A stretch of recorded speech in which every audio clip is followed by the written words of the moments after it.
Halo semuanya, kembali lagi di channel Naik Level. Pada video kali ini kami akan membahas saham bagus dan murah versi anak dan cucu BUMN. Setelah sebelumnya kami merilis video yang BUMN-nya, teman-teman. Sekarang adalah anak perusahaan dan cucu perusahaan BUMN. Sebelumnya disclaimer dulu teman-teman ya, video ini dibuat untuk keperluan edukasi semata dan berisi informasi yang bersifat pendapat pribadi dari pengalaman kami yang bisa saja salah. Kami tidak bertanggung jawab atas segala kerugian yang timbul terhadap keputusan yang dibuat berdasarkan dari isi video ini. Nah, kita akan cek dulu ya, anak dan cucu BUMN itu siapa saja yang listing di Bursa Efek Indonesia. Kami mesti mencatat ada 15, namun kalau teman-teman ada yang merasa saham yang kami lewatin belum masuk di sini, silakan diinfo di kolom komen ya. Nanti kami akan cek, kalau memang benar kami akan tambahkan di kuartal berikutnya. Nah, di sini kita akan bagi dari beberapa sektor ya. Yang pertama dari subsektor bank, ini ada Agro, Bank Rakyat Indonesia, induknya adalah BBRI. Kemudian BRIS, ini juga bank, induknya adalah 3 bank besar, ini BMRI teman-teman ya, ini salah ya. Harusnya Bank Mandiri memegang 51%, kemudian Bank BNI 25%, BBRI 17% ya, jadi totalnya 92,93%. Kemudian dari subsektor basic material itu ada Aneka Tambang atau Antam, kemudian Timah ya, ini induknya adalah Inalum, Indonesia Asal Aluminium ya. Kemudian ada Weton, Wijaya Karya Beton, dan Waskita Beton Precast, ini induknya adalah Wika. Kemudian Heavy Construction dan Civil Engineering, ini adalah PT PP Presisi ya, induknya adalah PT PP. Kemudian yang di oil, gas, dan coal, ini ada 3 teman-teman ya, Pegas, perusahaan gas negara, induknya Pertamina, PTBA, induknya Inalum juga. Kemudian El Nusa ini induknya adalah Pertamina Hulu Energi, jadi ini adalah cucunya teman-teman ya, bukan anak usaha tapi cucunya ya. Kemudian ada di sektor farmasi ya, ada Kimia Farma dan Indofarma, ini induknya adalah namanya Bio Farma, tidak listing di bursa karena tidak ada kodenya di sini. Kemudian ada PP Property ya, induknya PT PP, ini Real Estate dan Property. Kemudian ada Adi Commuter Property, induknya adalah Adi, bergeraknya di subsektor properties dan real estate juga. Kemudian ada MTEL, ini anak usahanya Telkom ya, di telekomunikasi teman-teman. Jadi ada 15, silakan teman-teman kalau ada yang kurang diinfokan ya. Nah, pertama kita akan bahas ya kepemilikannya retail dulu nih, kepemilikan retail dulu ya. Seberapa menarik saham-saham ini di mata retail. Kalau kita cek dari total lembar sahamnya, paling banyak adalah MTEL, paling sedikit adalah INAF. Ya, kalau kita cek di kepemilikan masyarakatnya, paling kecil BRIS teman-teman ya, hanya 7,1%.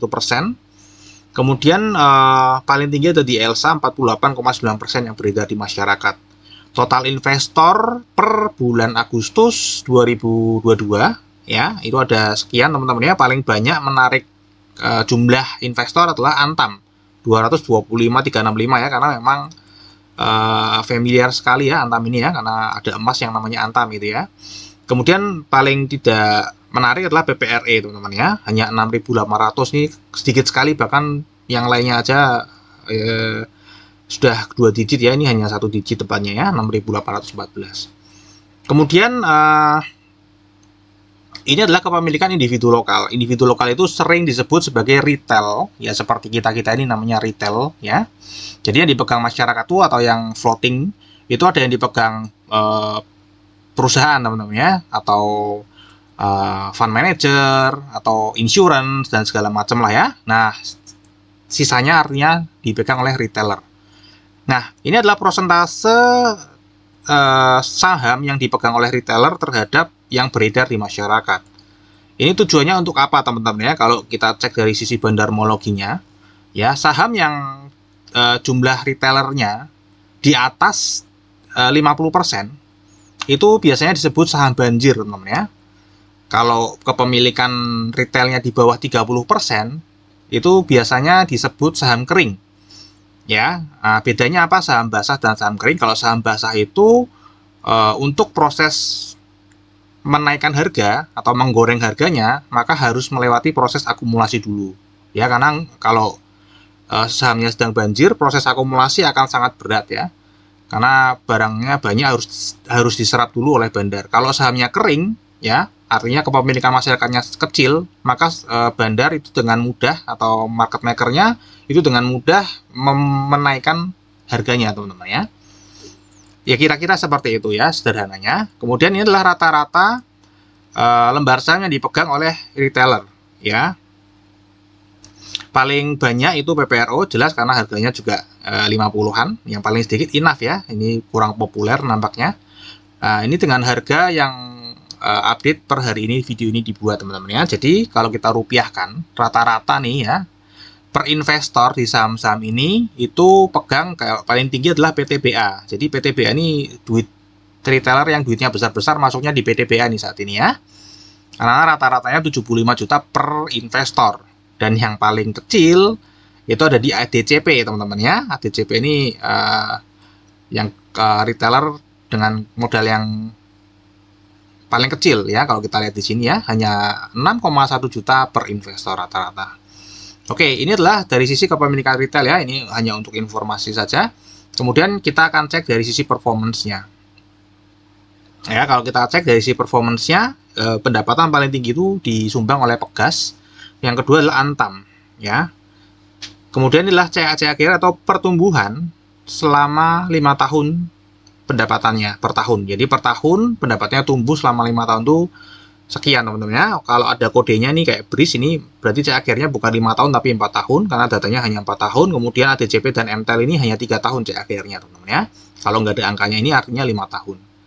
Nah, jadi CAGR-nya ini semuanya bertumbuh kecuali WSBP dan PPRO ya. Pendapatannya turun 5 tahun terakhir. Setiap tahunnya turun. PPRO setiap tahunnya turun 16,7%, WSBP setiap tahunnya turun 21,8%. Kalau kita cek dari sisi laba bersihnya, ada 3 yang negatif teman-teman ya di tahun 2021. Jadi tahun lalu ini rugi, agro rugi cukup dalam ya teman-teman ya ruginya, minus 184,9%. Ya, WSBP juga cukup dalam di atas 100%, 140,8%. Yang ini Inaf kecil sih ya ruginya di tahun 2021. Ya, untuk penyumbang profit laba bersih terhadap pendapatan yang paling bagus di atas 10% ada BRIS, kemudian Pegas, PTBA, ADCP dan MTEL.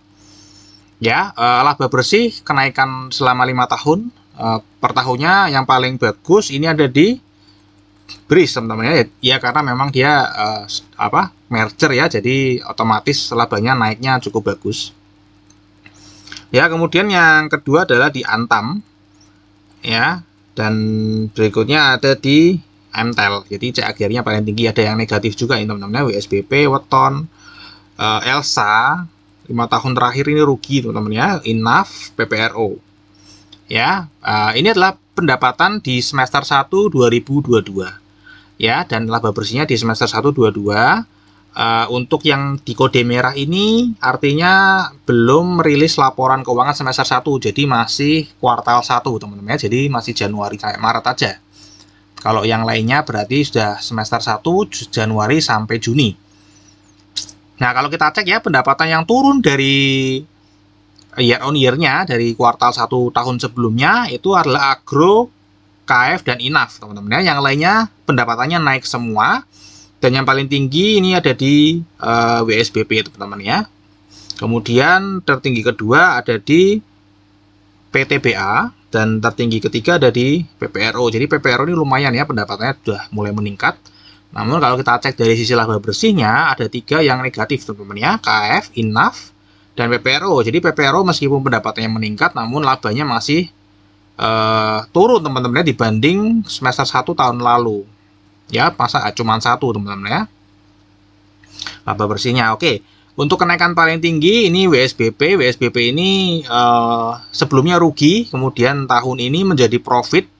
Ruginya turun 1000% sehingga menjadi profit 1428. Nah, ini kan anomali datanya karena kan masa laba bersihnya lebih tinggi dari pendapatan, artinya ada laba di luar operasional. Dan kalau setelah kami cek memang ada keuntungan atas modifikasi utang. Jadi kan saat ini dia lagi disuspend karena PKPU, ada restrukturisasi utang, itu dicatat sebagai keuntungan ya teman-teman ya, sebagai laba. Jadi ini kita nggak bisa hitung teman-teman ya. Nah, berarti yang tertinggi pertama ada di Elsa teman-teman. Jadi Elsa ini pertumbuhannya hampir 1000%, 976,2% labanya. Kemudian tertinggi kedua ada di Tins, dan yang tertinggi ketiga ada di PTBA. Oke, ini dari sisi laba bersih ya, semuanya naik semua. Kemudian kita cek dari sisi balance sheet-nya. Nah, kita cek dari si balance sheet ya. Seperti tadi kodenya, kalau merah ini berarti aset, liabilitas dan ekuitasnya baru di kuartal 1 2022 ya. Aset paling tinggi adalah di BRIS, jelas ini karena bank besar teman-teman ya, ada dana nasabah di sini. Kemudian paling kecil adalah INAF ya. Ini adalah pertumbuhan asetnya selama 5 tahun ke belakang ya. Ini kalau ada kodenya 4, 33 berarti 4 CAGR 4 tahun, ini 3 tahun teman-teman ya. Ya kalau kita cek teman-teman ya, semuanya bertumbuh kecuali WSBP nih ya. Utang yang turun hanya Antam dan WSBP. Kemudian ekuitas ini yang turun WSBP juga dan INAF ya, lainnya naik semua. Dan kalau ini ada rasio liabilitas dibanding dengan ekuitasnya, yang hijau hanya agro.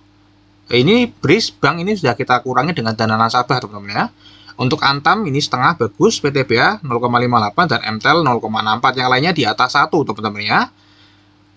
Kenapa di atas 1? Sudah ada contohnya WSBP ya. Kalau misalnya liabilitas dibanding ekuitasnya di atas 1, ketika ada masalah seperti COVID dan segala macam, pasti akan bermasalah di pembayaran hutangnya teman-teman ya.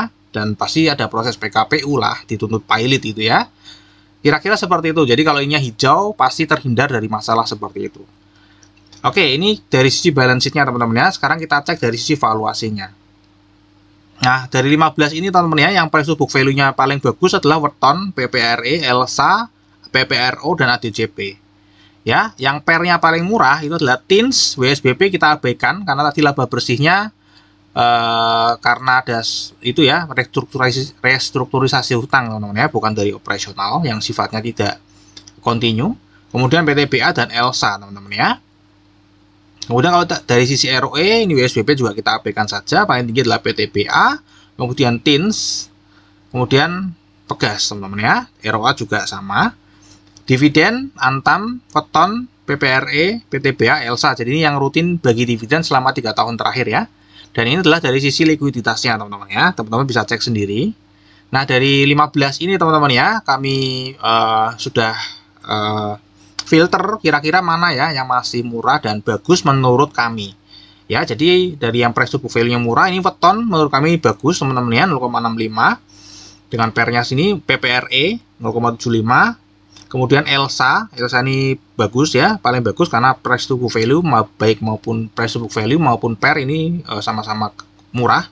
Ya, kemudian PPRO karena tadi dari sisi pendapatannya masih turun, jadi kita tunggu nanti di kuartal 3. Sementara yang Weton, PPRE, ELSA dan ADCP itu pendapatannya naik di semester 1 2022. Ya, jadi 4 ini teman-teman ya. Dan kalau kita cek Weton, PPRE, ini kan pairnya tinggi-tinggi teman-teman ya. Kemudian ADCP juga tinggi. Ya, kenapa? Karena ya memang sektornya malah lagi tidak naik panggung teman-teman ya. Sementara si PTBA dan ELSA ini kan lagi naik panggung ya, komoditas ya, sehingga pairnya juga rendah ya. Oke, dari 4 ini mari kita cek satu persatu teman-teman ya secara singkat. Oh iya, aja nggak lupa teman-teman ya, dari 4 tadi itu semuanya merupakan saham basah teman-teman ya. Tadi Weton, PPRE, ELSA, DCP ya. Jadi Weton ini saham basah ya, 72,5%. PPRE juga 60,5%. Kemudian ELSA dan ADCP ya. ELSA juga ini 72,1%, jadi saham basah semua teman-teman ya. Dan ADCP artinya kalau market makernya mau menaikkan harga, tentu mereka harus menyerap saham-saham yang ada di retailer ini teman-teman ya.